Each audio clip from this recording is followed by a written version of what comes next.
Bom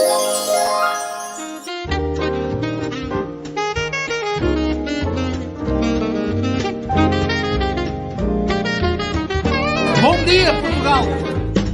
In Portugal, there's a YouTube show full of fun facts you need to know. Carl rings the bell and the members show to the GMP morning show. Featured guests will come and they will blow your mind. The audience will do so in kind. The little vanity mixed with some insanity on the morning show with GMP. Good morning, Portugal, and I'd like to welcome you to another fantastic day. Hey, Gumpers.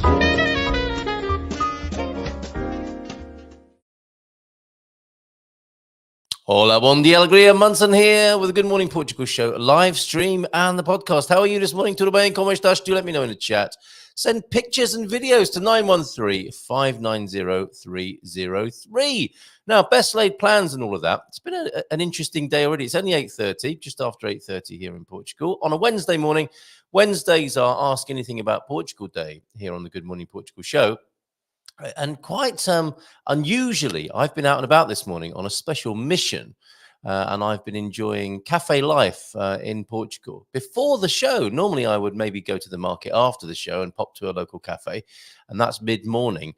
Out and about this morning, and very interesting to see my town coming to life before showtime, which I'm not sure I've ever done that. Well, before I did the show, I did, but I've not been in that situation for a little while, and I've come back to find the show is all changed. So we would be expecting Jackie Avocado from Expats Portugal around 8:45. Astrid may be joining us instead, and that might be at around 9. Owen was meant to be joining us as one of the bookends, if I may refer to him as that, of the craft beer corner. He's not able to join us this morning. James, I'm hoping, is at 9:30.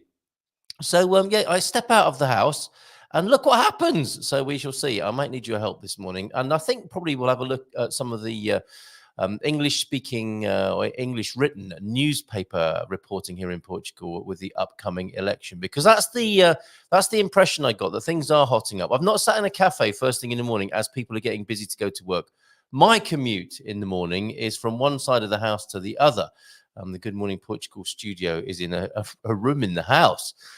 So it's not, I don't see the world coming to life. I'm not in a Portuguese cafe finding out what's going on and feeling the nerves of the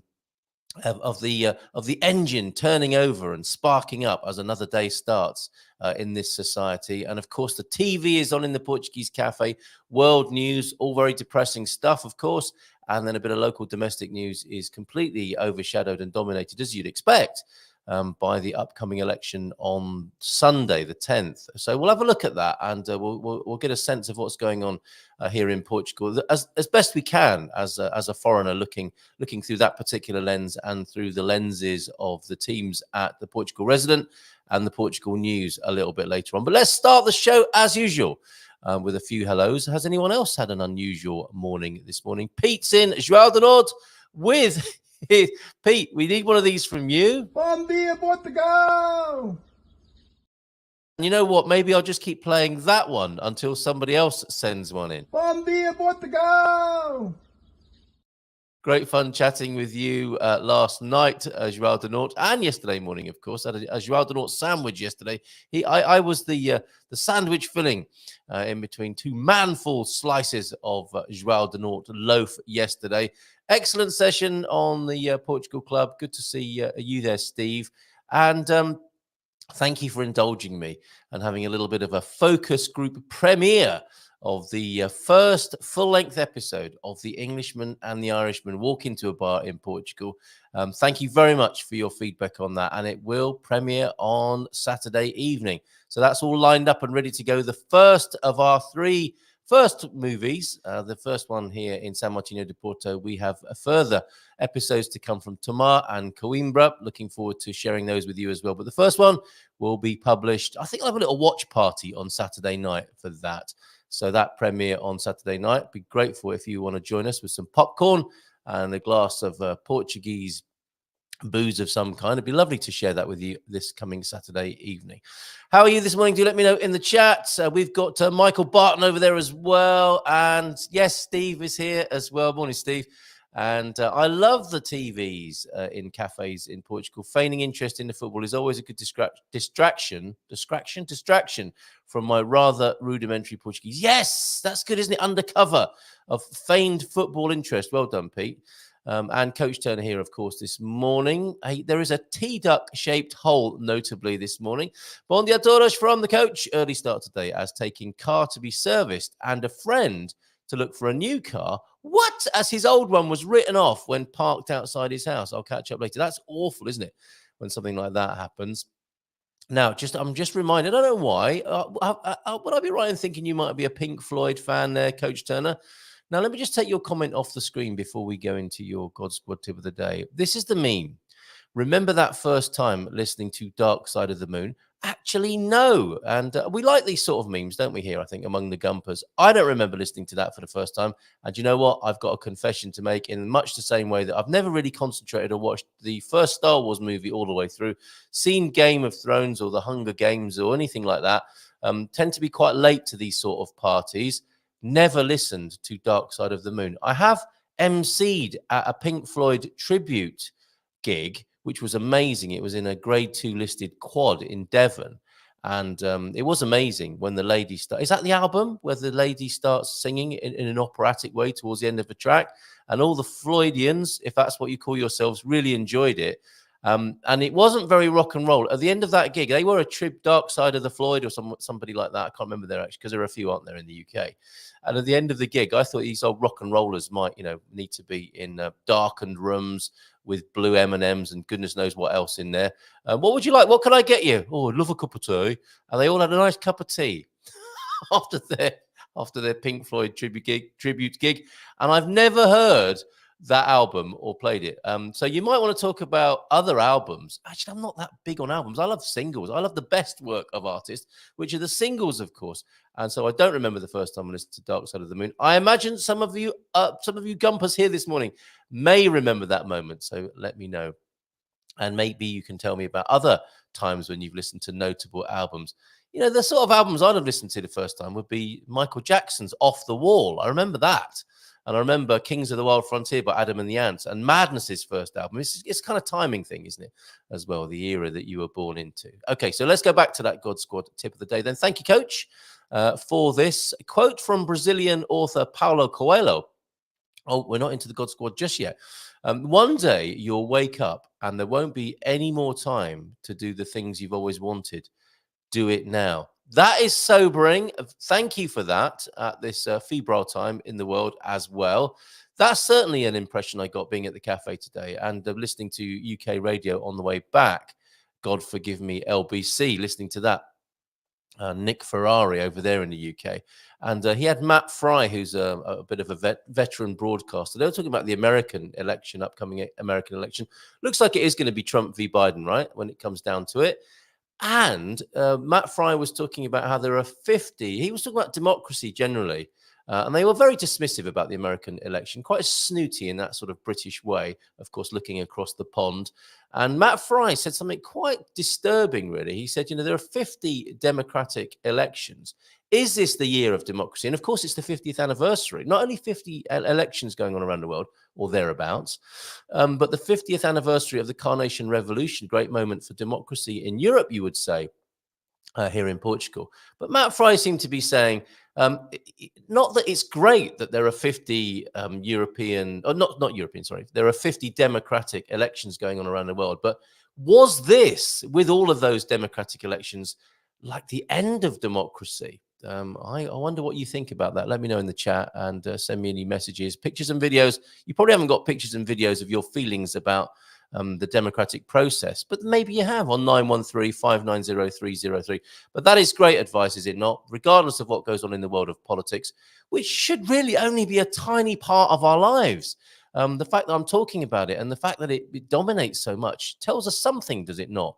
When really, I think it should be a functional thing that goes on to help people rather than dominate their everyday conversations and something that we worry about. Aren't they meant to be serving us? Quote from Brazilian author Paulo Coelho, then one day you'll wake up and there won't be any more time to do the things you've always wanted. Do it now. Great advice. God's got tip of the day then from the coach. We've established that to maintain or improve fast twitch muscles. Who comes up with these names? You need to make them move quickly. One way that athletes do this is to combine lifting exercises with what? Plyometrics. And now, I would have that as something to do with Plymouth in Devon, but plyometrics are what? For instance, they are, says the coach, a set of weighted squats. This is what athletes do. They will do a set of weighted squats and then a set of unweighted squat jumps. How do you weight a squat? Do you put a backpack on? Alternatively, a set of weighted squat jumps. Clearly, you hold dumbbells maybe. Clearly, these are exercises that take practice. Yeah, please build up slowly. And if it hurts, stop. So think what you might be able to start with and build up slowly. Yes, reiterating that advice there. Thanks, coach. Weighted squats. Who doesn't like a weighted squat first thing in the morning? Generally, we like to be unburdened rather than burdened first thing in the morning, I would think. But let us know what comes to mind when you're thinking of the first album and weighted squats. Astrid is joining us this morning. That's fantastic. Bom dia, campers. Feliz carta a todos. Como va? Says James. And a mindful moment from James. The world is not complex. It is the task of trying to figure it out with words or numbers, which is complex. That's the great Alan Watts. Thank you very much for that. And a mindful dad joke to go with that, sublime and ridiculous. Most weekday mornings, that's James. I've been reading a book about levitating through meditation. It's so good, I just can't put it down. Ouch. Okay, and your visuals this morning, James. This is what happens when your dog eats your philosophy homework. Isn't that lovely? Good dog sat on the beach there. You won't get a cat doing that. My life is dominated by cats at the moment. I'm not in any way bitter, though. I have to, well, that's... I don't think you believe me. I just replaced my litter box with a FedEx box. Now, when it's full, I just tape it shut and put it on my porch for someone to steal. Not here, not in Portugal. Thank you very much for those this morning, James. Let's see who else is here before we go to Astrid over in the Cascais area. Paul Rees' first album I bought in Egham. Wow, love Egham. In the record shop in Egham. Young people will not know what you're talking about, record shops. We might have to explain that to them, Paul. And listen to in full. Yeah, because that's the moment, isn't it? A lot of people, I'm not sure I did make this a graduation from being a singles person into an album person ever. I think that passed me by. I'm definitely a singles person. But for those of you who did get into albums and listened to them in full, for Paul Rees, it was Bowie's Ziggy Play Guitar, lying on my bed in a teenage daydream, maybe in suburban Egham. What a brilliant picture that is. Steve, liberalism is on the rise, the resurrection growth of the Me Too movement, says Steve this morning. EXP agent, as you can see on the screen there. Jackie's in as well. My morning exercise is walking to the kettle. Very good. It all counts. Thank you very much. João de Norte is in as well, as so is Pete and Michael. How was it Aveiro yesterday, Michael? Do let us know in the chat if you will. Let's give her a nice big round of applause and bring Astrid onto the screen. Hola, bom dia, Astrid. Tudo bem? Como estás? How are you this morning? I'm good, Carl. How are you? I'm pretty good. Unusually, I've been out before the show and at a Portuguese cafe this morning. And normally I just walk in from one side of the house to the other as my commute. Out and about, and it's different, isn't it, when you get out and about and you find out what's going on in the world and the TV's on in the cafe. And things are definitely hotting up over in this part of Portugal with the election coming up on Sunday. Is it like that in your part of Portugal as well? I don't know, Carl, because I've been away for the last week. I've been in Morocco. Oh, how was Morocco? It was amazing. Amazing. Oh, God, tell us about Morocco. Oh, look, well, firstly, I was surprised that it was only 1 hour plane trip from Lisbon to get to there. It was just crazy. Just such a different culture for somewhere so close. Yeah, But it was great. The food was great. I met up with an Australian friend there who I haven't seen for like 20 years, so that was fantastic. oh wow. They're so friendly, the Moroccans. They're just amazing. And we did some really, really good value tours. We rode camels. We went to like fancy restaurants. We found a restaurant that actually served some wine, which was great. Yes. Because otherwise it's a dry country. So it was amazing. It was amazing. Just I want to take my girls back there. I think they will just absolutely love it. Wonderful. So a lovely time in Morocco there. And what's it like riding a camel? It's fun. It's fun, but you certainly feel it in your legs when you get off. That's for sure. Using muscles that you didn't know you had. Very like good. Riding a horse. Yeah. But it's great. Getting up and down is a bit unusual because it's quite a steep incline when they stand up. But they're gorgeous. They were just doing their work and looking forward to dinner time, I think. Yeah, amazing. So a bit like a donkey ride in a British seaside town, but in the Moroccan version. And were you in the desert doing that then, or were you in the town? We did. So we stayed in Marrakesh, and the tour that we did was out to the desert to ride the camels.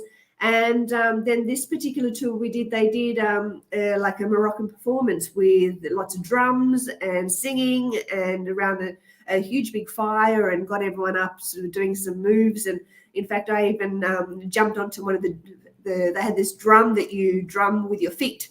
So by jumping up and down on it, you get the drum sound. So it was, I've got a video of me doing that. Apparently it was very, very funny. But yeah, it was great. It was great. And the people were just so happy to have you there. It's a bit like Portugal, where the locals are so open and welcome to foreigners. So it was nice. And you make a brilliant point there that it's only an hour away, and you experience such a change in culture with a short hop across. 100%. Yeah. No, it was so fast. It's like going from Melbourne to Sydney, and it's the same country. Yes, incredible, absolutely amazing, and of course a great reflection on Portugal at the same time, of course, because here we are on this side of Europe, and you can go to Africa in a short time, go across to America, or go to other parts of Europe. So I think it says something great about Portugal as well, this proximity, this position in the world that we occupy over here. So I'm very pleased for you. That sounds wonderful. Yeah. What's happening over at Expats Portugal? We have a very interesting webinar coming up tomorrow evening, don't we? There's the Expats Portugal website. What's happening tomorrow evening at 7:30? So tomorrow evening, we have one of our just landed webinars, or groupinars, I guess you could probably call it, because it's not too structured. Yeah. And we've got 3 guests who have all just arrived. So they've just completed their journey of migrating to this wonderful country. And they're going to share their experiences and tips and advice and things like that. So it's always good when we finally see people who have gone through all of the procedures, when they finally get here, what their first impressions are, what they like about being here, and obviously looking forward to the rest of their life here in the country. So it's very exciting. I love these series. Yeah, me too. And Jerry was teasing us a bit last week, saying there's quite a staggering, fascinating story with one of the households that we'll be talking to tomorrow night. So I'm intrigued by that, and looking forward to meeting the folks tomorrow night for this 7:30 just landed webinar. Always interesting, as you say, to get first person testimony of people's real life experience of the whole process, and then what they're thinking once they've arrived here. Those people that have been there, done that, and they're happy to share, and that's what our community is all about. Sharing information through knowledge, and it's great that these. So anyone else who wants to or just lands and they want to be on one of our webinars, would love to have you. Great. Okay, and that'll be Astrid@expatsportugal.com to get in touch. Yes. Perfect. Okay, and that's how you can sign up on the link there. And of course, after that session is the Dream Team session. Now, I've really been enjoying talking to Daniel Reis of Reis and Pelicano. who is the legal man, answers all manner of legal questions, especially to do with home purchase, conveyancing, and that sort of thing. And he's the Golden Visa guy as well, isn't he, Daniel? I've been enjoying talking to him about the upcoming election, so we'll have a chat. We'll check in with him to see what's going on. He's a great decoder of the culture for us, and others, of course, on the Dream Team session. Queen of the Visas. She wasn't so well last week, but hoping she'll be fine. And ready again, Gilda, chatting with Gilda tomorrow night. Coming up to sardine season, so we'll maybe get some cooking tips from Gilda as well. Anything else you're looking forward to on the Dream Team session, or anything else that Expats Portugal are up to? There must be a social coming up soon. Well, we did have our first scouting group come through on Monday, Carl. Tell me about that. What's happening with that? Well, we had about 25 potential Americans wanting to come. The group came from America. And we organised I guess, a little exhibition and lunch at Mimo Hotel in Lisbon here.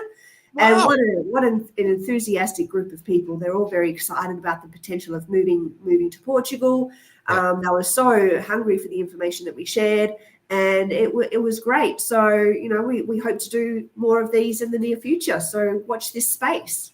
Excellent. So hosting groups who are coming over and scouting here in Portugal. What Mimo sounds interesting. What's that? It's a quite a upmarket hotel in Lisbon with fantastic views. It's just a breathtaking. So Jackie chose the venue based on the views, and the food was scrumptious. It wasn't traditional Portuguese, but it was still absolutely amazing. So. Yeah, we look forward to doing more of these scouting groups. The group is now down in the Algarve, being taken care of by Jackie and Jen, who's the organizer. Fantastic. And so they started in Porto, then they came down they went to Braga, then came down to Lisbon, and now they're in the Algarve. So it's a 9-day trip, and what a way to see Portugal with other like-minded people. Excellent idea. So if people go, are there details of how to get involved in these over at expatsportugal.com? I think the best thing to do, because this was our beta, our testing one. So it was our first one. But if anyone wants information, definitely email me and I can get them on a list, and we can update them as soon as the next one happens. But it's a great tour because it's not all structured. So there are some structured events that you can do. They're all optional if you want to be part of the structured events, but there's lots of free time, so you can actually go and do your own thing and see your own thing as well. But you've got the security of the group, plus the ability to go off and explore on your own as well. Excellent. Very good. Okay, so the webinar just landed tomorrow night at 7:30. Dream Team at 9. Get in touch with Astrid if you want to be part of one of those panels on Just Landed or this new scouting tours, semi-structured scouting tours. You try saying that. One thing before you go, how is the weather in Cascais this morning? Well, it was meant to be raining, but the sun is shining. So very good. You never can tell, can you? Snow in other parts of Portugal at the moment. It was a chilly night last night. I'm feeling that spring is here. Well, did you get that feeling as you flew back into Portugal? Does it feel like springtime to you? There's blossoms on the trees, Carl. Oh, how lovely. How lovely. Yeah. For your return. The jacaranda will soon be blooming as well. Fingers crossed for that. So thank you, Astrid. See you tomorrow evening. You. All right, Thanks, ciao. Bye, Bye. There she goes. Fresh back from Morocco. There's the Expats Portugal website. That's how to link through to it. The link on the screen for you there. Fantastic. Cheers, Astrid. And maybe see you tomorrow evening if you're going to join us for the Just Landed webinar and, of course, the Dream Team session at 9. Great. Okay. Squire of the Shires. Bom dia todos. Very good. And did you like my idea yesterday? Anyone pick this up and run with it? Portuguese Club. First rule of Portuguese Club. Só falamos português. I hope my use of the language is right there. We only speak Portuguese. This a new idea. Get friendly with a local cafe. Talk to them about being there on a quiet night. That might be a Monday or a Tuesday earlier in the evening before everyone else gets there. And get in there, buy a drink, have something to eat. And the first rule of Portuguese Club, only to speak Portuguese. And I suspect staff and other Portuguese people will come along and help you out with that. Second rule, buying a drink and having something to eat, to look after the owner of the cafe, of course. And maybe buy drinks for other new friends. Have fun and make new friends. Portuguese friends might come along, new Portuguese friends might come along and help you out as well with the language. I think that's a good, immersive and fun atmosphere in which to learn the language. So who's going to be the first to pick up and run with that? Talking of get-togethers, meetup day today here in San Martinho de Porto, and a new meetup in central Portugal. This will be happening on March the 23rd at 1 in the afternoon. Meet there for 1 with Suze as your host. Coffee, drinks or lunch reservations recommended. Do those directly to El Figo Preto, the bistro and bar over there in Middoish. And join us today on the Silver Coast for our meetup, if you will, at Palmeira today. It's not the fourth Wednesday, so it's not the Storytellers Lunch. That this month, when Raquel will be joining us, actually, will be the 27th of March. That's when we have our fourth Wednesday lunch, and Raquel will be joining us. If you need to ask her any questions about starting a business here in Portugal, she'll be joining us informally, but she'll be available, and I should say she'll be available to chat with you if you want to talk about starting a business here in Portugal. Good luck with that one, Suze, in central Portugal. Another thing happening at the Storytellers, I think I've neglected to mention this so far. Ladies Disco Party on World Women's Day, which is, of course, the 8th of March. That's Friday night. Ladies Disco Party, free for ladies and £10 for mans who want to get in there. I don't think you have to wear pink high heels. I don't think I've got any of those anymore. Not sure I brought them with me to Portugal, but starting at 9, that sounds very early. DJ Mimoso in the Gatsby Bar there, and that will be featured. You'll see the Gatsby Bar in our premiere of An Englishman, An Irishman Walk Into a Bar, and it's the bar of Marco Areias, the chef and one of the owners over there of the Storytellers Palace. So join us for that premiere on Saturday night if you can't make it along to the ladies disco party, to give you a sense of the vibe at the Gatsby Bar here in San Martinho de Porto. And we will be at Palmeira this lunchtime from 1 for the meetup. Hope to see you there. Any more first time albums? Did you listen to Dark Side of the Moon? Or what was your first album that you listened all the way through? Sat like that kid there in front of the record player, but the record player maybe with the headphones on.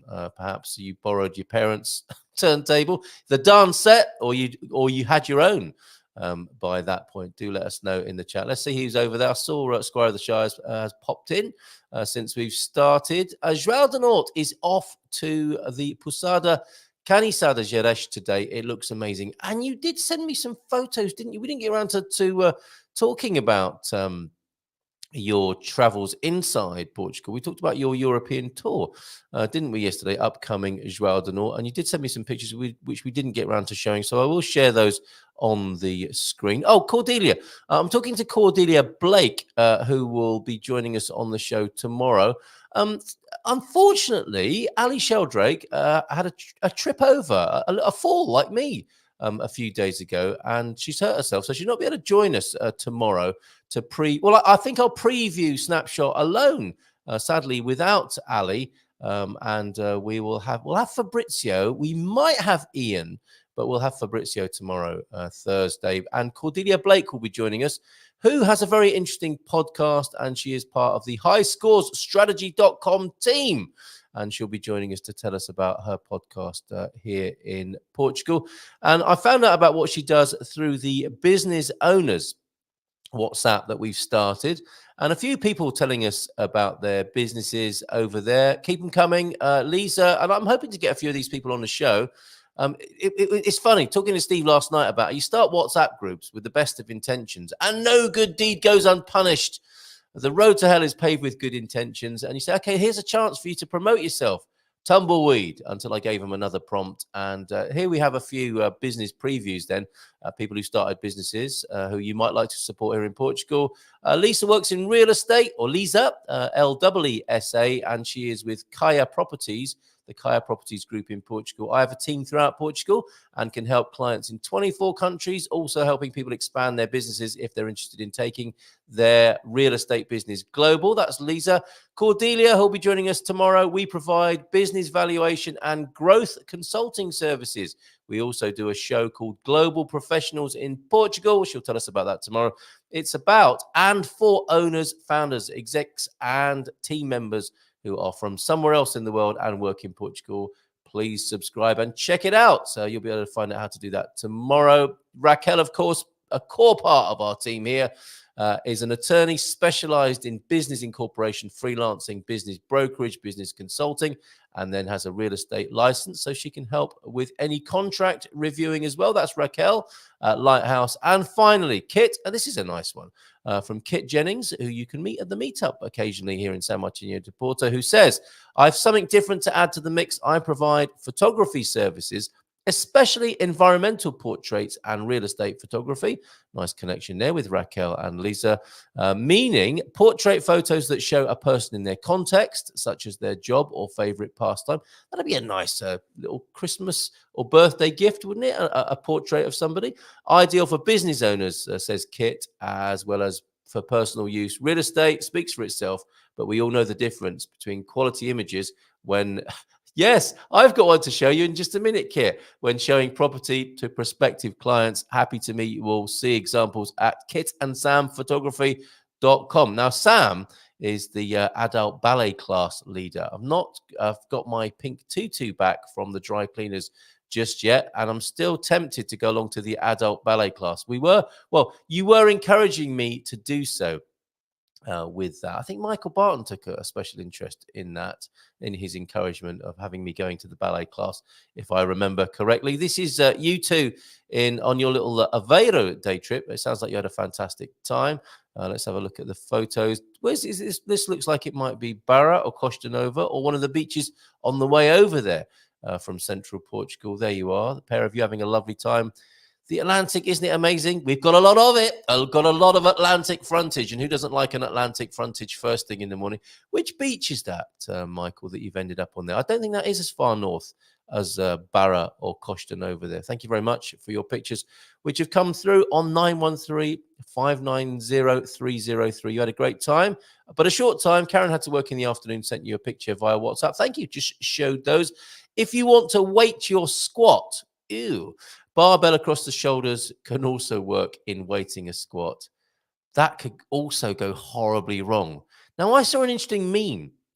These are, these memes you sometimes see that men can do and women can't do, or vice versa. Actually, it's mostly exercise that women can do, but men can't. And apparently, if you lean forward on your elbows, on your knees, women can put their hands behind their backs in that position. But if a man tries to do it, and this is counterintuitive because women do have a weighted squat, so to speak, don't they? On account of certain appendages on the chest. And you would think it would be the women that might collapse onto their face whilst kneeling and putting their previously elbow on the floor, arms behind their backs. But no, it's the men who fall over and face plant. Have you seen that meme? Thank you, Paul Rees, for your memories of Ziggy Stardust. Thank you, Pete, for your tactics when going into a Portuguese cafe and pretending to be interested in the football. When they ask you who you support, Pete, who do you say? And what's this? Bon de Alegria stupidly thought the frost was over. Oh, no. And my little seedlings may struggle. So you have had a cafe con cheirinho. No, not this morning. I had a galao this morning. No cheirinho in there this morning. I'm interested in this comment. I'll read it again, Steve. Liberalism is on the rise. Now, liberal means different things, doesn't it, around the world? Liberal, libertarian, neoliberal. Interesting what you're suggesting there. Maybe you might like to expand on that. And I'm interested in other people's views on how they see the political landscape unfolding or crashing. To me, it's like the elections at the moment. Call me cynical if you like, but they do seem like a bit of a bun fight on the Titanic. That's how it seems to me anyway. Jackie, the humble crafter, in Bon dia Gumpers. We will have a look at the English newspapers or English language newspapers of Portugal. We're looking at their online homepages to find out what's going on with the election, decode that a little bit this morning. Good morning to you, Jackie, and Squire of the Shires. Bon dia todos. And Bairandi is also in. Hola, bon dia Malta. Glad you managed to get to lovely Aveiro, Michael Barton. Did you do the Molicero boat trip? Were you offended by those saucy images? I would have loved to have met you guys, but we had builders starting and Jackie's first album. First album I ever bought was Shakin' Stevens. Oh, this old house. Shakin' Stevens and the Sunsets, early 70s, but you got to forgive me. for it because old Shaky. Oh, yes, of course. He's Welsh, isn't he? Shaky Stevens. What was his real name? Stephen what? Stephen Jones, maybe. No, we had just enough time. No Molly Sarah action for the Bartons. We had just enough time to walk around a beach area and eat lunch at Bronze. Was it good? Okay, so we do like a cafe or restaurant recommendation. What was Bronze like? We will be heading back for the boat tour to Bairandi, and looks like so it was Costa Nova. Yes, it was. I think Bairandi knows his Avarian or Avarens beaches up there. Okay, and on your return journey, look at that Bairandi offering or threatening to meet up with people there. Builders in, is that a euphemism? No, I think he actually had the builders in yesterday. A little bit of a heads up, Quinta for sale possibly in the Bairrada district. I'm putting myself in there as your official real estate or unofficial real estate agent there. Okay, let's go look at these news headlines and particularly the political ones over at the Portugal News and the Portugal Resident. I will start at the Portugal Club, where there is a thread for those of you who like to partake of Portuguese information over there. I've started a thread there, Portuguese election, so that it's not spread over too many different parts of the timeline. A particular thread, anyone can add to it.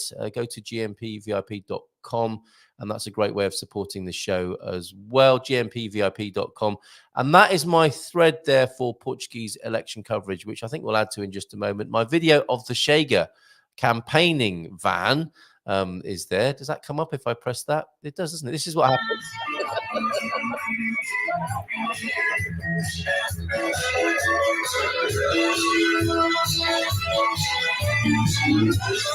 So, for the sake of political balance, there must be other vans with a loudspeaker public address systems available. I've played that twice now, which you might think is an unfair shout to the, highly popular or very unpopular Chega. They're quite the Marmite party here, as the so-called far-right party here in Portugal. We've also got, we had Bruce Hawker. I've called him Bryce there. I'm going to change that right now, live. We had Bruce Hawker on the show yesterday, of course, and his view of the Portuguese election coming up on Sunday, and the first time he'll be voting in it. He's been voteless on account of how and where he was born, and he's looking forward to exercising his democratic right on Sunday here in Portugal, he was telling us. And there's a link to a Portuguese saying of the day there, which is quite appropriate, I think, to what's going on Sunday. We have hundreds of Portuguese sayings there as well.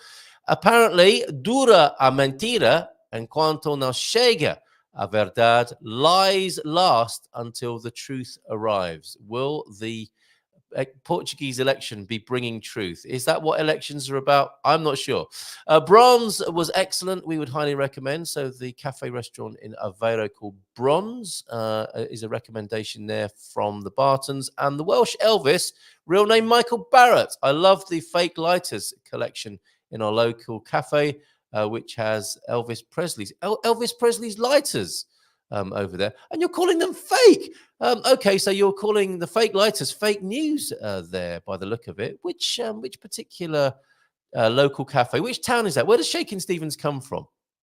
In this instance, Pete, I'm glad it wasn't. When the builders turn up, you drop everything, as they may never turn up again for another century. Click the like button, guys. Give the algorithm a slap. Okay, so there's hitting the like button, and we've escalated that to slapping algorithms now with some expat Portuguese love. Excellent stuff. Cheers, Jackie. And was anyone else a little bit shocked yesterday by the Facebook or Instagram outage? A lot of platforms went down yesterday. Some cynics suggest that they did it on purpose to bring back people to the platforms. I wonder. And Cardiz is home to Shaky these days. But where did he come from? Did he come from a little further out of town? Cheers for that, Jackie. And your continued correspondence. Also, pictures and videos welcome on 913-590-303. We still have, got James joining us from the Andsome Brewery in Lourinhã. Always good to talk to him. He was brewing a chili beer yesterday. He'll tell us more about that, and you can find out more about them at andsomebeer.com. The Now New is in. Good morning to you. Boa tarde, India. Wow, tuned in from India this morning. How are you, the Now New? And what's this? But your card could be for Christmas 2030 or arrive for a birthday which was many years ago. What's that then, Pete? I can't make the connection in my mind about that. And I did say, talking of Kit's real estate photography service, that we would show that old classic that we like to show from time to time. This is our favorite ever real estate photo with the body on the balcony that made it to Idealista there. That hasn't been topped for me. I know we've had the lover's toilet, and more recently, Vitor Costa has featured a home with a slide instead of a set of stairs. But that one takes some beating right there, doesn't it? The body on the balcony, and we still don't know what actually happened there at that, either that crime scene or a very nice holiday with somebody staying in the Airbnb who refused to move for the sake of the photograph. Okay, let's get over to the newspapers. Portugal News, Portugal Resident, and let's take a look at the Portugal News first and see what they're saying about the election. Your views on this very welcome. How do you think it's going to go here in Portugal with the election coming up on Sunday the 10th? And of course, ahead of the Carnation Revolution celebrations. All very quiet. I see that there was a Paulo Rego exhibition coming up that is aligned with what's going on in terms of celebrations for the Carnation Revolution, but not much else. The country is politically fixated on the election at the moment, and let's have a look at what's being said about it on the Portugal News homepage. Let me just, if I may, move your comment for a moment and we will come back. Oh, the Portuguese Postal Services, Pete, is the only one we know where walking at a slower pace or driving it in Gary's car means it will arrive quicker. Oh, actually, before we have a look at the Portugal News, I've got something to share with you from the great Garvo. He has these realizations when tilling his field, not a euphemism. And yesterday, thought from the field, where he's out there strimming for extended periods and having a little bit of reflective time, not unlike that dog we showed looking at the sunset on the beach. This is Gary's thought from the field yesterday, how to change the world. Talking of the great Garbo, as you were there, Pete, look in the mirror and decide if you're happy and contented with your life, suggests Gary. If you're not, then do something about it. If you are, help others to see how they can be happy and contented with their lives, that is. We live in a world that is focused on personal need and achievement, framed by money, power, and status. Well, that's a good nod towards what's going on with all these elections, is it not? Where contentment and happiness seem to be ever more elusive. However, we can take steps to move closer to a better life for all. Be respectful to others and their opinions or beliefs. You don't have to agree or even comment on them. This will lessen argument and conflict while you learn about others. There speaks a sage and an elder, right? Teach your children to respect themselves and others. Encourage them to be inventive, creative, and see their own distinctiveness. Eat good quality food. Grow some of your own if possible. It will give you back a sense of connection and is a great form of exercise and stress relief. And it's also a source of stress, isn't it? If, like Pete, you think the frost has killed your seedlings. But I get your point, Garvo. If we all learn to respect ourselves, he continues, each other and the world around us, then this will change the world. Stop focusing on things you have little chance of changing and work on the ones you can, he says. If we all do this together, it is certain the world will be a much better place. Thank you for reminding me, Pete, about Garvo there and his wonderful words that emerged on the internet yesterday. And thank you for the picture you've just sent me. Is that safe? What is that illustration? I'm going to be very careful here in sharing this. It might only be on the screen very briefly. I'm just saving it now. Thank you very much for this, by Andy. This tiled representative of the previous owners of our Quinta wasn't included in the sales brochure. Is this a wind-up? Is this for real? We're going to find out now as I bring it onto the screen. Oh, my goodness. I may regret this.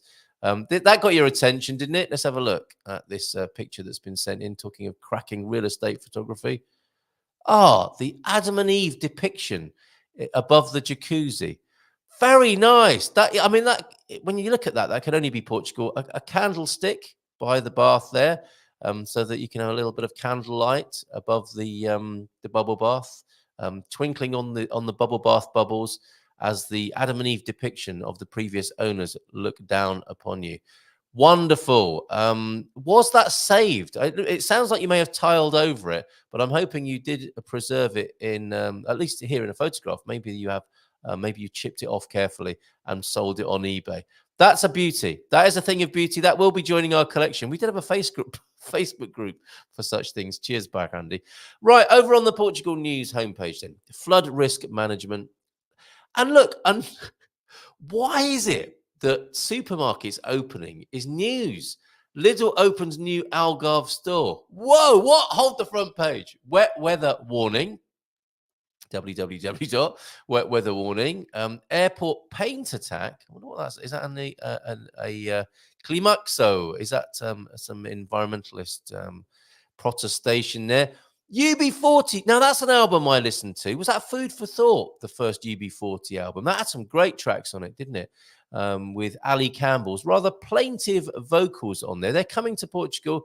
Have they settled their differences? Because I think UB40 got into a bit of a grudge with each other, didn't they?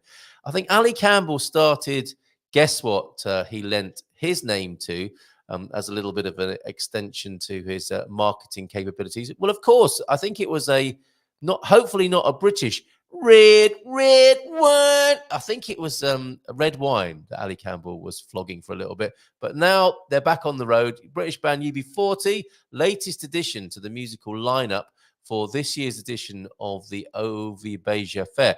Now, I saw a memory on my Facebook timeline now that Facebook is back up and running. And it was me in a British supermarket. I mean, what's the posh one called? I forget the name of it now. What's the posh supermarket where you have Dutchy products? Well, inspired by the Dutchy products, I passed them on the left-hand side and even photographed myself doing it. Some of the Prince of Wales items that he was flogging, or as he was then, the King of England, of course, now. So UB40, anyway, how did I get there? Which will take place in Beja. The UB40 are coming to Beja between April the 30th and May, just generally in May. In a statement, ACOS, promoter of the event, revealed today the last name of the Ovenoich, the strong point of the fair's cultural program with various musical performances, which attracts thousands of people to the venue, the majority being young people.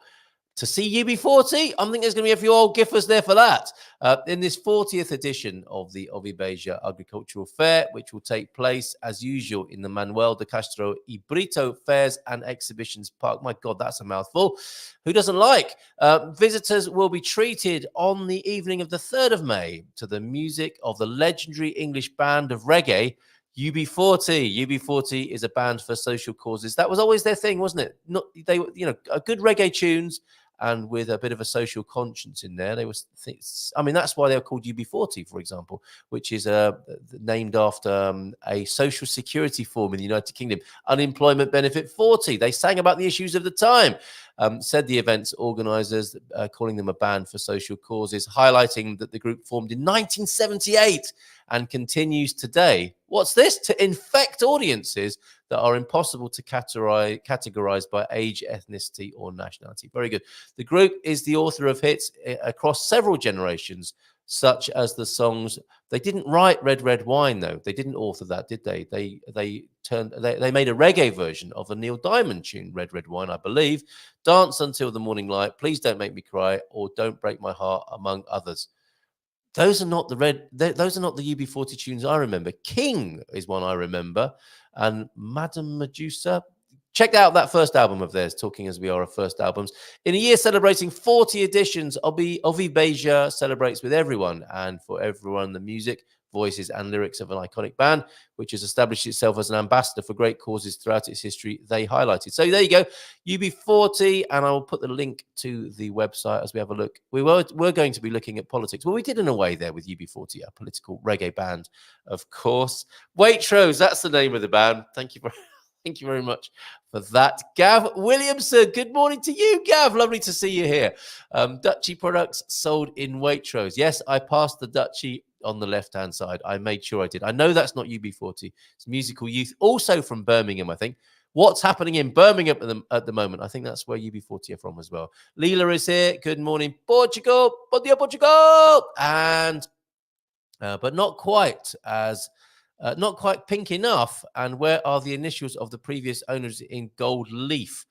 Says Pete there, commenting on the photograph that we showed. I actually quite like our local CTT delivery man. Yeah, we like our postie as well, João de Nor. He always rings his little scooter bell if we have any mail and has a friendly smile and a warm bon dia. We do like a warm bon dia first thing in the morning, and that CTT man up there in Ponte Lima clearly delivers one from time to time. Yeah, they are great. The posties are great, largely, I would say.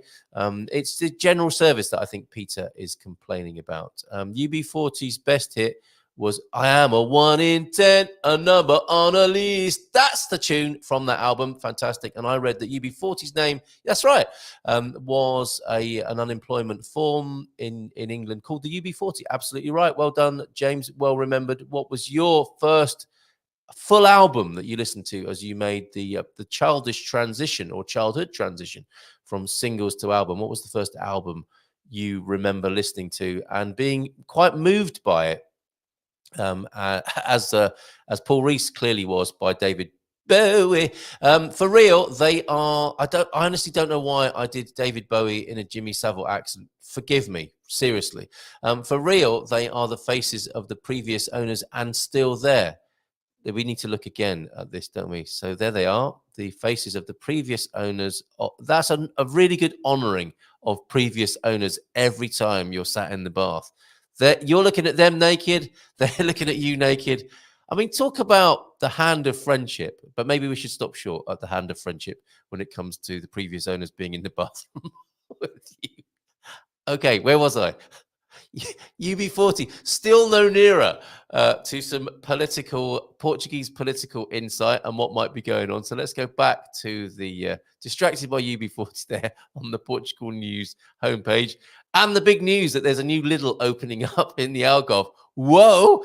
World Surf League Championship Tour happening. That's starting today. And that's interesting. And James Dyson is the owner of a 30 million Waterford. Oh, that's for some reason, the Portugal News has Irish news on its homepage. A lot of Irish people in the Algarve. That might be something to do with it. Nothing. Oh, okay. Let's have a look at a political article here before we go back to look at what Revolut are doing, because I am a big fan of Revolut and their banking app, and they have been in Matosinhos now, I think, for a few years, and they are extending their activities in Portugal. And what else did I see there? We'll come back to look at other articles on the Portugal News homepage here.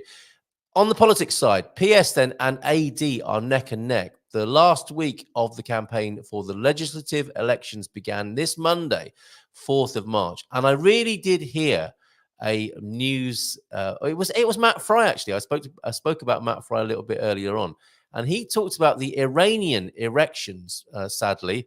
So I have to, having laughed at him and even saying to him, fantastic, erections in Iran, make love, not war. I've got to make sure I'm not hoist by my own petard here. And I firmly refer to the elections here in Portugal, this being the last week of the campaign for the aforesaid, which began on Monday, with opinion polls showing that the two majority parties are neck and neck. According to Visial, the Aximage poll for JNDN TSF places PS and AD. That's a nice lot of acronyms for you. In a technical tie, but with why are people saying technical so much lately? A technical resection and a technical tie here, but with an advantage for the socialists, 33.1% against 29.6%. That's a PS versus AD in voting intentions for the legislative elections on March the 10th. The barometer also indicates that Chega is consolidated as the third political force guaranteeing a majority on the right. The study highlights that everything is still open. There are 240,000 undecided people, and 1 million will decide at the ballot box. So they say. Diario de Noticias reported on the 4th of March that in Chaves, the president of the PSD stated that, and in quotes here, an unequivocal victory for AD is underway. Okay, so for the social democracy, leaning more to the right there. But when asked if he intended to ask voters for an absolute majority, he replied that, again, quoting, he will not ask for any majority and will fight for the largest number of votes possible. A political change is, in fact, underway in Portugal, continued Luis Montenegro, and an unequivocal AD victory is, in fact, underway. So he's not afraid to call it next Sunday, he says, warning, however, that it is necessary for the enthusiasm of the street to be transported to the sections of vote. Okay, yeah, so taking the political excitement from the street to the polling booths, the General Secretary of the PS dramatized what was at stake in the early elections, considering that the only way to stop the return of the right to power was through the concentration of votes for the socialists. In Alfurada, the municipality of Gaia, Pedro Nuno Santos addressed the hundreds of people who listened to him on the street to thank them for their strength and highlight that the PS is the on the way, let me quote him correctly, on the way to victory to build a country for everyone. 7 days before the elections, the president of the Liberal Initiative, Rui Rocha, went to San João de Madeira, home of the PS leader, to highlight that this is the moment for the Portuguese to choose between the past and the future. Very sort of traditional political rhetoric. Change, past, future, blah. Anyway, it was Rui Rocha went to the PS leader's home and said it was time to choose between the past and the future, reinforcing that his party is here to seriously change Portugal. In a campaign, it's like foreplay, isn't it? They're telling us what they're going to do to us.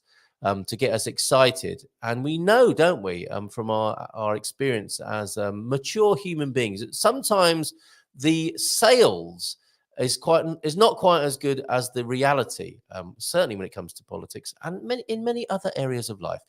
In a campaign initiative at the Santo Terço Hospital, the General Secretary of the PCP, this is the Communist Party, Paulo Raimundo, also took the opportunity to dramatize the vote in the legislative elections between those who want to dismantle and those who want to save the National Health Service, the SNS, ensuring that the only way CDU guarantees public health care.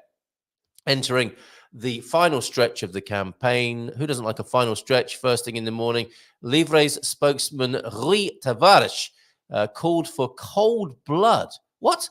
For the days remaining until... Oh, yes, so it's not to get too excited, not literally cold blood on the streets. For the days remaining until the elections after the incident on Sunday in a street for the socialist candidacy. Candidacy sounds like a disease, doesn't it? Like an accelerated case of candida. PAN spokesperson Inês de Souza Real accused Chega of being irresponsible and adopting electoral strategies identical to those of Donald Trump in the United States after Andre Ventura alleged the possibility of annulling votes in his party. However, the CNE will analyze the suspicions raised by the president of Chega regarding the possibility of deliberate annulment of votes for the party in the legislative elections. Patterns all around the world, right?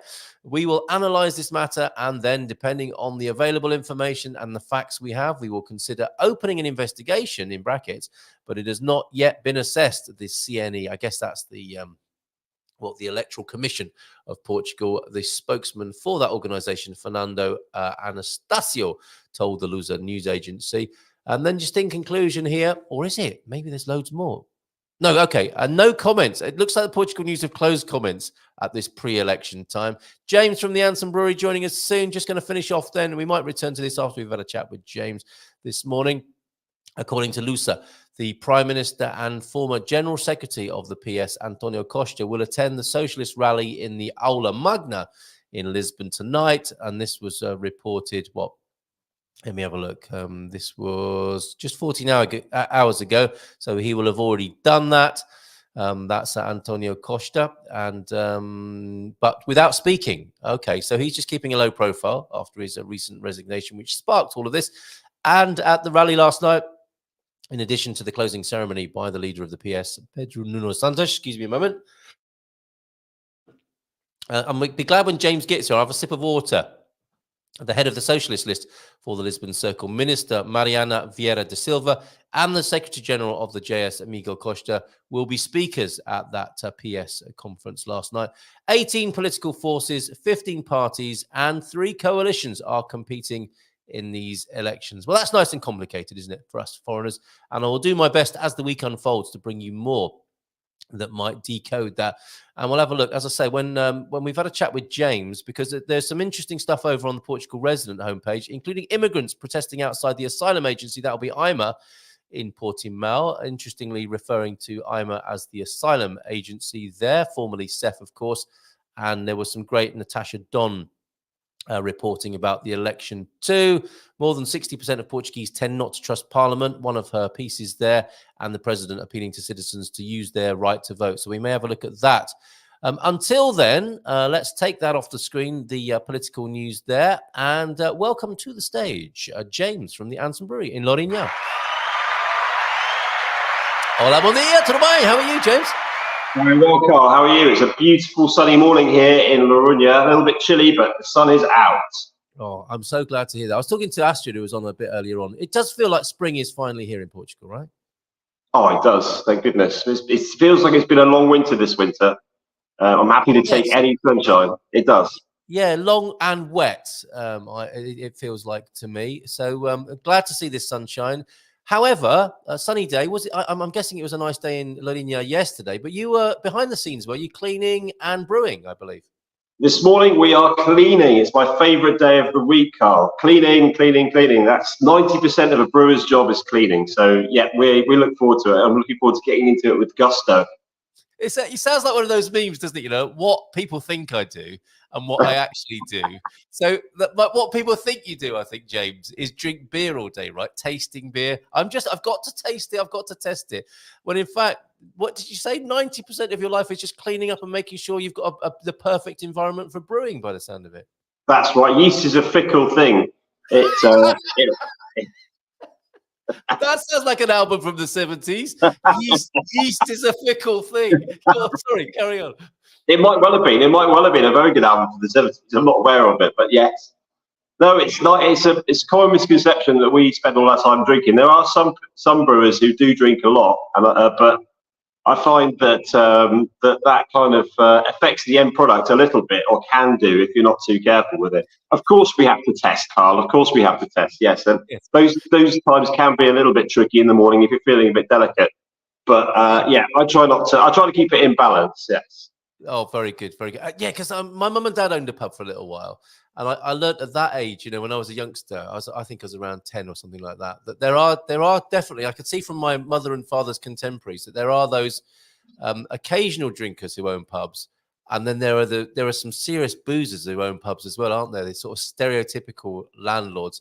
And they don't tend to last, do they? And they can be a bit grumpy as well. So you're not one of those. I love the atmosphere at your place at the Andsome Brewery in Lourinhã. It was lovely to see you when me and Colin visited you last month. And I believe you've got a chili beer in preparation. Is that what you call it? In preparation, brewing at the moment? How do you describe it? I actually, yeah, you're very well informed, Carl. I brewed it yesterday, in fact, the chili beer.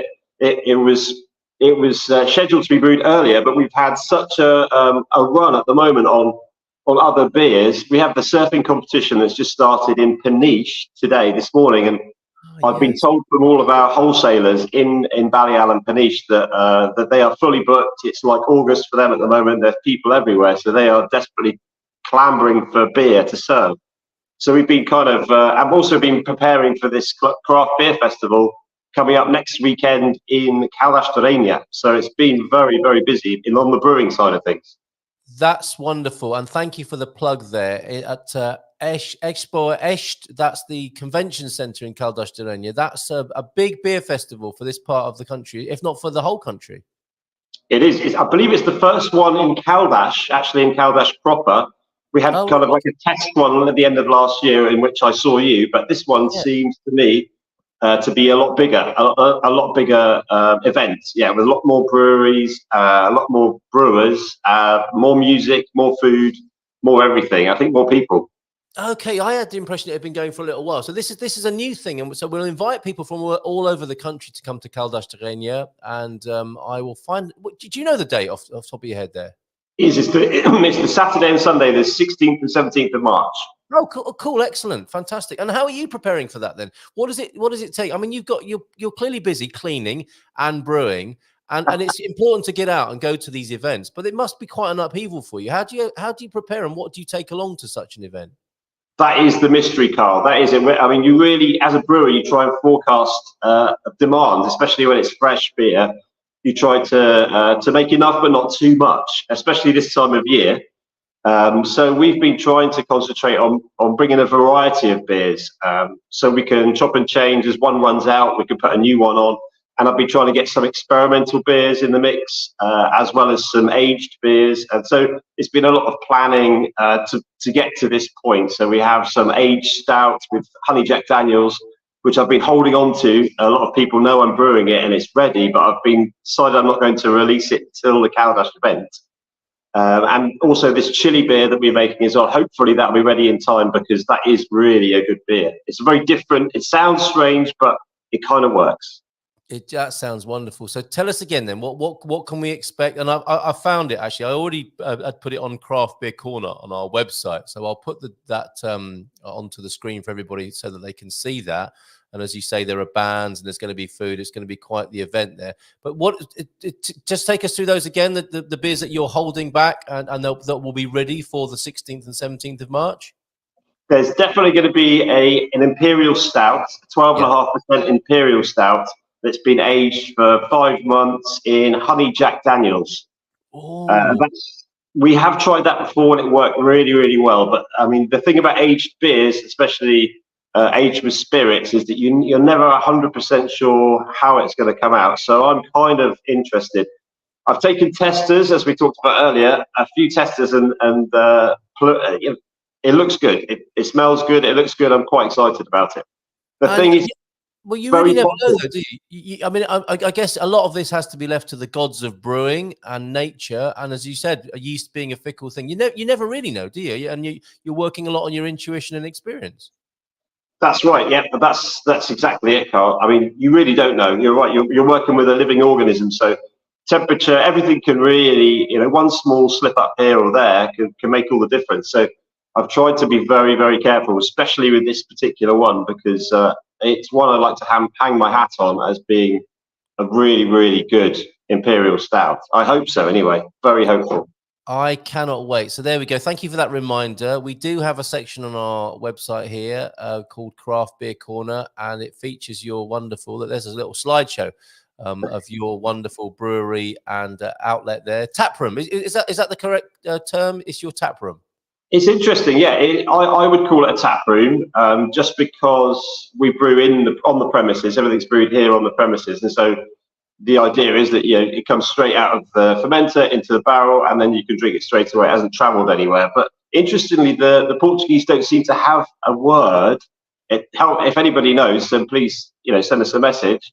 But I've talked to lots of people, and they really just have cervejaria, which, as you probably know, is not always a tap room or a brewery. It could be just a place that sells beer. That seems to be the case, doesn't it? And it's quite impressive, because often there are those massive stainless steel tanks above the bar that are like a great advert and almost a challenge to people going in to see if they can be emptied. Yeah. That's the closest word, I suppose, cervejaria. But that's not necessarily anything that's been brewed on the premises. It's like a gas station or a petrol station, isn't it? Where a lorry comes along and fills up the great big tanks, and people slowly attempt to empty them during an evening. Okay, so that's interesting. Antonio F, if he's watching and joining us, might have a word for that. But taproom, we'll leave that as a little bit of a mystery, and we'll come back to that. I now know what I'm doing on the 16th and 17th of March.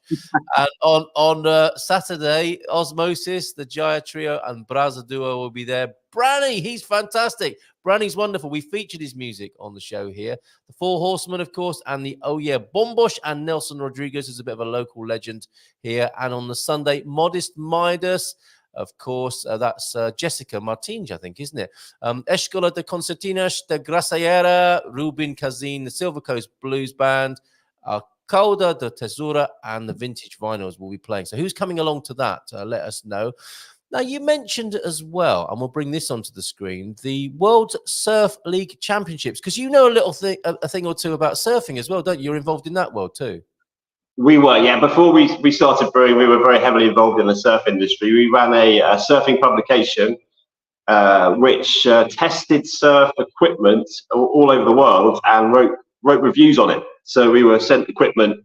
We had people working for us in different continents, and it was kind of honest reviews for buyers, kind of like a witch of surfing. That was the idea. We ran that for a good amount of time.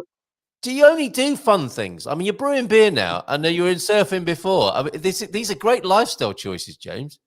Well, I think that's it. You've got to love what you do, Carl. I think that's it. I'm sure you love what you do as well. I do. I really do, and I really admire what you've done here. So, can we find out a bit more about this for those people who? I mean, people know Nazaré now, don't they? Nazaré's definitely put Portugal on the map, and some Tom and Toddy who are on our show on Monday.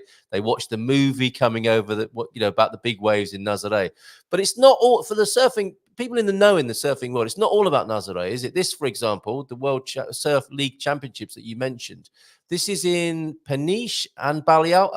Give us a sense of the scale of this and how important this is on the world stage of surfing, if you can. It is huge. It's one of the. I liken it to anything else. It's I guess if you're into Formula One and they have 24 stops in Formula One, I think currently they have 12 per year of these top league surfers. So there's a division of I think there's like 20 or 24 at the moment of the top surfers in the world that tour all year to go to these spots. And Peniche or Super Tubes in Peniche, which is where the event is at, is the only one currently in Europe. So it's very, very important for any European world surfers, world-class surfers that are here. It's their home event. And it is a very, very, very well-respected wave amongst them as well. It's Super Tubes is the beach it's at, and it's known for heavy barrels and heavy conditions. I think it actually started this morning about 8 o'clock. And looking at the forecast, we've got some huge swell coming in with the event window. So it could be really, really worth, if anybody's in the area or fancies taking the trip down there, you can just rock up. It's free entry. You sit on the beach, or there's some stands provided, and there's food and there's music and there's other things there. It is really a fantastic day out. I had no idea. So why is it called the Super Tubes Beach? Is that a sponsorship thing, or is it naturally called the Super Tubes Beach? The break is Super Tubos, yeah. So it's named that really because it is a barreling wave. It's a very heavy, comes straight out of deep water and hits the sandbanks there. And the way Super Tubes is angled, it's angled for southwesterly swells, and it's sheltered from the predominant north wind. So the north wind there would be offshore, which is exactly what we want for surfing. So that's why it's called Super Tubes. It's it's a very technical wave. It's very tricky to surf, and that's what people go to the beach to see these guys battling with these huge tubes. I had no idea. This is so great, and what a wonderful thing for Portugal to be hosting the only one of its kind in Europe at the moment. And how does it work? I mean, how do these world-class surfers get marked or ranked, or how is their performance measured? That is a very contentious thing. The World Surf League, as you can imagine, how do you rate one wave over another? I believe the judges split it into speed, power, flow, and maneuvers. So it would depend certainly on the wave you chose to catch, and it would also depend on the maneuvers you do, how you link the maneuvers, and the speed you carry through the maneuvers. Basically, it's split into 4 sections, as I understand it, and they're scored out of 10. They have a 30-second heat, and they choose the best 2 waves within that heat to give you a score out of 20. And those who win will advance to the next round. That's amazing. So thank you for this insight. I wasn't expecting to be having this conversation with you about surfing. So glad we are, though. And this is such an important thing for the country. This is, as well as Nazaré, this is clearly the whole popularity of Portugal isn't just about real estate and migration. This is a surfing mecca and capital for Europe as well, right? Oh, it's huge, absolutely huge. I think it's the fastest growing sport in Portugal at the moment. Don't quote me on that. Maybe that's golf, but it will certainly be up there in the top 5, I would say. And I think the important thing in this area, especially, is Peniche area was historically quite a poor area, but at the moment you can see, if you take immigration aside, you can see that what surfing has brought to the area, and what this competition in particular. They put it on the map. I believe the first one was in 2009. It was part of the Rip Curl Pro search, and then they basically stopped searching because they'd found the perfect spot. And ever since then, it's become a yearly thing. That's so wonderful. We've got James, the other James, who lives in Ericeira, who believes that Ericeira has a small competition or two each year as well. And judging surfing is kind of like judging gymnastics or ice skating or diving. A panel of judges gives scores, and maybe they've got little boards with numbers on. And it's not unlike brewing in the sense that you are relying on nature. As you know, there are variables here, aren't there, that are hard to predict. And I guess that's part of what makes a great beer or what makes a great surfer is how they cope with the uncertainty and how spontaneous they can be and innovative they can be in the moment of nature taking its course. I think that's it. It's hugely about pressure for them, I think. Back in the day, it was surfers weren't really known for being professionals. They were more sort of guys that laid on the beach, and went out for beers and dealt with these competitions with a hangover. Whereas these days, they are just fully committed professional surfers, athletes. They really are. And I mean, how they perform in that 30 minutes, they have 30 minutes to perform. So a lot of it must be psychological. They must have to block out all the crowds on the beach and the pressure, because this is, it's huge money and careers on the line now. It's the sport has changed dramatically in the last 10 years, I would say, Carl. And as you're saying, it's changed Peniche as well. How lovely to hear that. In their downtime, then, you're predicting, or the word on the street is that these surfers and the people who've come to watch them will be looking for a nice beer in the evening, something to eat. So that's good for you in Lourinhã as well, is it? Very good. Yeah, well, not so much Lourinhã. We're a little bit out of it here in Lourinhã. I think surfers are they'll stick around that area, but we do supply some beers so our beers are on tap in Baleal. And those places are absolutely full, chock-a-block full. And I think in the evening they have parties and they have certain events, and there are certain brands, I think Billabong and Quicksilver, Rip Curl as well, they're all there. They have these after events with the pros, signing events, and other things that go on. So they're very interested in taking a lot more beer than they normally would at this time of year, particularly.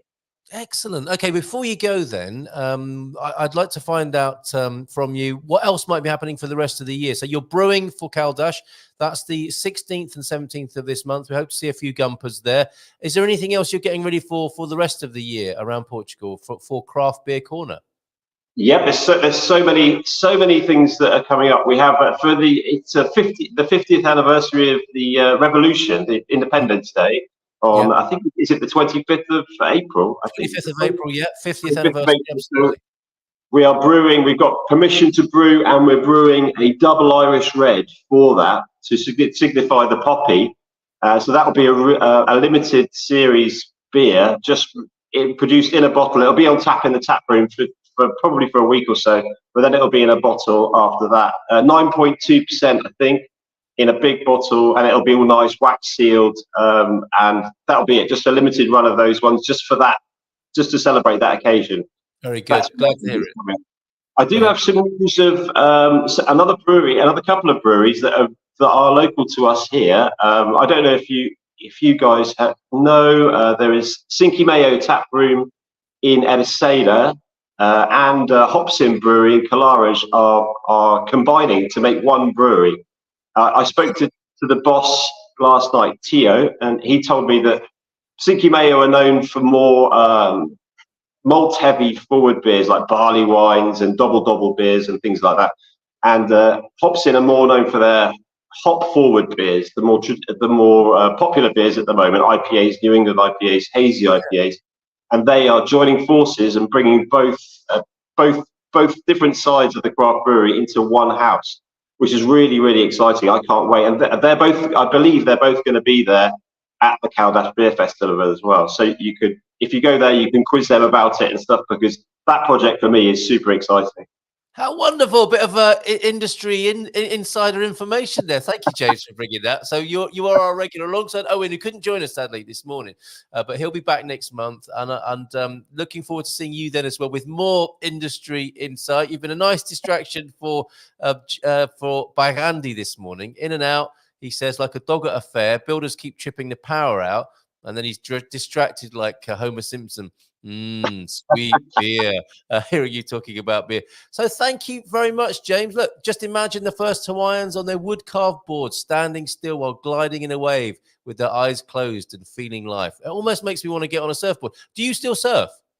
I do still surf, yeah. Well, I'm not brewing, I'm surfing, one or the other. What a life here in Portugal. And James, your thoughts are hi to Hawaii. mine to Frankie and Annette. I'm not sure if I think that's for the other James and not for you. Do you know of a Frankie and an Annette? I may do. All right, mate. Well, I hope you have lots of people buying your beer who are coming for the World Surfing event there, and I look forward to seeing you on the 16th and 17th in Cal d'Astareña. Lovely. Will do. Thanks, Carl. All right, cheers, mate. Thank you so much for that. Bye for now. Cheers, Ciao, ciao. thank you. See you. Bye-bye.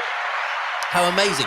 Beer and surfing this morning on the Good Morning Portugal show. Great to be. Well, thankfully, James let us interrupt him from his cleaning schedule and brewing schedule over there in Lourinhã. Let's go back to the Portugal resident and in the last 10 minutes of the show, have a look at what they're saying about the Portuguese political scene in the run-up to the election. Wow, who knew about all of this surfing stuff here? Great to find out about craft beer on Craft Beer Corner every first Wednesday of the month with Owen ordinarily and James there from the Andsome Brewery. And great to get a little bit of industry insight. Two breweries coming together here on the Silver Coast. Let's see what Natasha Don's saying then ahead of the election on Sunday, and will it change Portugal's fortune significantly or not? I wonder if she'll go into that in this article that I'm putting onto the screen now, which features a photograph of Marcelo, the president of Portugal, who voted last Sunday, appealing to all citizens there to exercise their right to vote on March the 10th. Compare and contrast that. Apparently, turnouts are quite low in Portugal when it comes to elections, and 60% of people are a little bit untrusting of political processes. I don't know if I've put that in quite the right way, but you get the gist. There's a certain amount of cynicism, as well as a president who's urging people to exercise their democratic right to vote. Habitual abstention, here we go, compounded this year by high percentage of undecided is how Natasha Don starts this. A couple of days ago in the Portugal resident, President Marcelo was among the 208,000 citizens who elected to vote early yesterday. That would have been on the 3rd, under a regime that allows people away from home to cast their votes without having to return. And he used the occasion to appeal to the country to respond to the legislative elections. That's what they're called here, isn't it? The legislative elections on Sunday, and reduce the habitual scourge of abstention. Habitual scourge of abstention. Nobody likes that at first thing in the morning, certainly not the president. And legislative elections, this is the elections of people who can make the law then, I suppose, in essence. Abstention levels are traditionally extremely elevated in Portuguese elections, as in no one votes, or very few people do, or they would like more people to. And this latest legislative battle is seen as pivotal. The rise of Chega is being seen as likely to change the political landscape, while the number of undecided voters, according to most opinion polls, that is, has actually been growing as the campaign progresses. What this says about the value of televised debates / street appearances, the party's messaging, etc., is worrying all those concerned who recognize this week as absolutely decisive. Yeah, I was wondering if that should have been divisive or decisive. It's decisive. With the percentage of undecided voters vacillating between 17 and 20%, the reality is that these floating voters could end up tipping the balance. There are floaters who might tip the balance, everybody. As of today, leader writers and political pundits are leaning more to a win by AD, the centre-right alliance, which will almost certainly need to be bolstered by an agreement with Chega.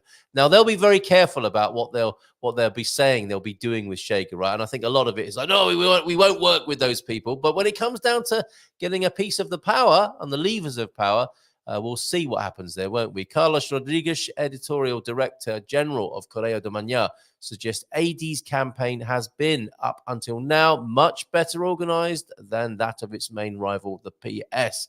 A few unfortunate declarations by candidates have dented the desired effect, but then the PS bandwagon has equally been frustrated by citizens caught on camera making obscene gestures and hurling insults. Yes, I saw that.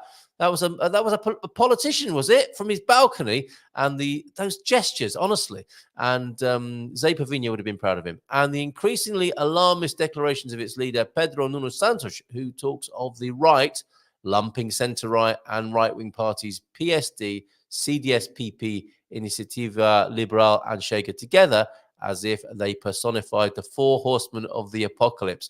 All in all, for the energy and effort put into this campaign, the situation hasn't changed. says Natasha. Everything is wide open, and the smaller parties are all hoping for enough votes to make their support to whoever wins crucial. And then there are the voices, and there are so many of them, says Natasha, who warn that whatever happens next Sunday, whichever combination of parties takes control of Portugal's immediate future, the solution could fall apart rapidly.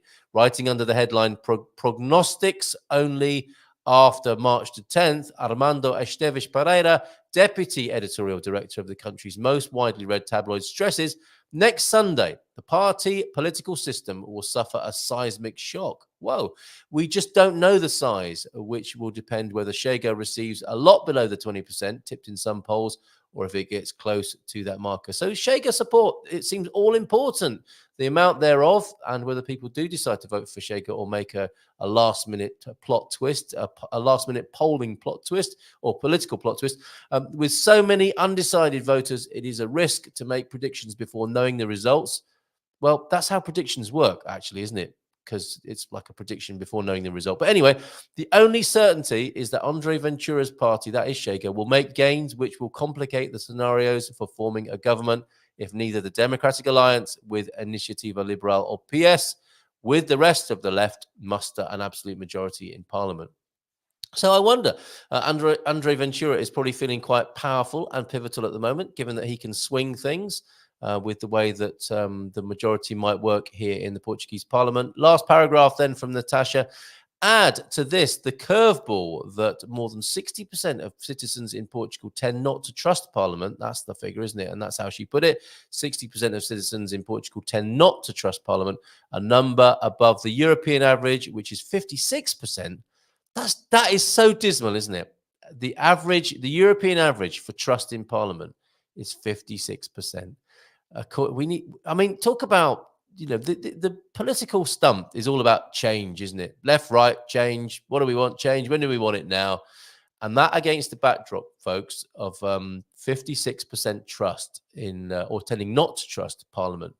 There is a structural change required, isn't there, above or underpinning the party political system. But that's a little bit radical for me to say that, I guess, at this time in this particular week here in Portugal. According to a survey on people's political perceptions published by Pordata, see story to come. And that is, you can see that story already in the Portugal Resident about the amount of trust, according to Pordata. Every time I say Pordata, it's like a subjective judgment. Pordata is the stats about life here in Portugal, Pordata there, and you can find out more about that if you go to portugalresident.com and see Natasha Don's other story there, as well as this one, which I'll put the link to in the chat right now. So what are we saying over there in the comments in the chat? Have you sent me anything on 913-590-303? Let me just have a look then as we make our way towards 10 o'clock and the final moments of the Good Morning Portugal show this morning. Thanks to James, thanks to Astrid, and thanks to all of you for being here. Tomorrow we will have Cordelia Blake talking about how she talks to people who run business here in Portugal, and Fabrizia and maybe Ian Ali. If you know Ali Sheldrake, do send love to her. She's had a little bit of a tumble and can't join us tomorrow morning, but we will have a little look at the snapshot preview magazine that she sends me, but we'll have to do that alone. What's going on here in the chat then? Those Hawaiians, yeah, that's wonderful, that image there, James, that you've shared with us, as in Beach Party Films. What's that? Surf's Up? Oh, and a very quick good morning from Seattle. Good morning to you, Jeff and Helen over there. Good to hear from you. Goodness gracious, what time is it for you over there? And there was a little bit of talk, wasn't there, about the most amazing image that was sent in to us this morning, which was this one above. Let me just check with you by handy. This is your bathroom, and that is the tiled... not a mural exactly, is it? The tiled representation of the previous owners, which you've honoured and left above your jacuzzi bath there. Am I right in thinking that? That is joining our Hall of Fame of tasteful decor here in Portugal and real estate photography. Thank you very much for that. I think something else was said about that this morning. Let me see. You say you got your builders in and out, and the mention of beer was a nice distraction for you. 20 years ago, at their peak, not sure I want... Oh, okay. It's not Adam and Eve. It is let me just find the right place to start reading this information and sharing it with you before we finish today. In place of dad jokes, it's not Adam and Eve. Then it's Rui and Isabella. Well, I mean, the question that comes to mind by Andy, and thank you, James, for this, for getting in on the act here, as if you know them. I mean, it sounds like you might be part of a bairrada. No, I'm not going to say it. But anyway, that's Rui and Isabella and not Adam and Eve. And James goes on to ask you, Andy, have you contacted the previous owners for a more current portrait? And that was done 20 plus years ago, at their peak. Not sure I want to see them in their current and unironed state. Wow. Perfect. Have a great day, everyone. I couldn't have said it better myself. Thank you, Michael, for that. And strident warnings of anything right leading to fascism is identical to warnings of anything left, inevitably leading to dictatorial communism. Thank you for that point of order there. And yes, Rui and Isabella, it's still there. You know what? Some people might just want to put an offer on your house right now, by Andy, having seen that this morning. Have a lush, lovely day in Portugal today, says Jackie, the humble grafter, who's in Wales, and hopefully will be joining us too soon. And everyone else, greetings from her to all of us. Thanks, Carl. Great show again. Well, you're very welcome. We'll do another one tomorrow. Take care, everybody. Have a great day, and bye for now. A nice big round of applause for you. And let's go for a cup of coffee, shall we? Take care. Bye for now.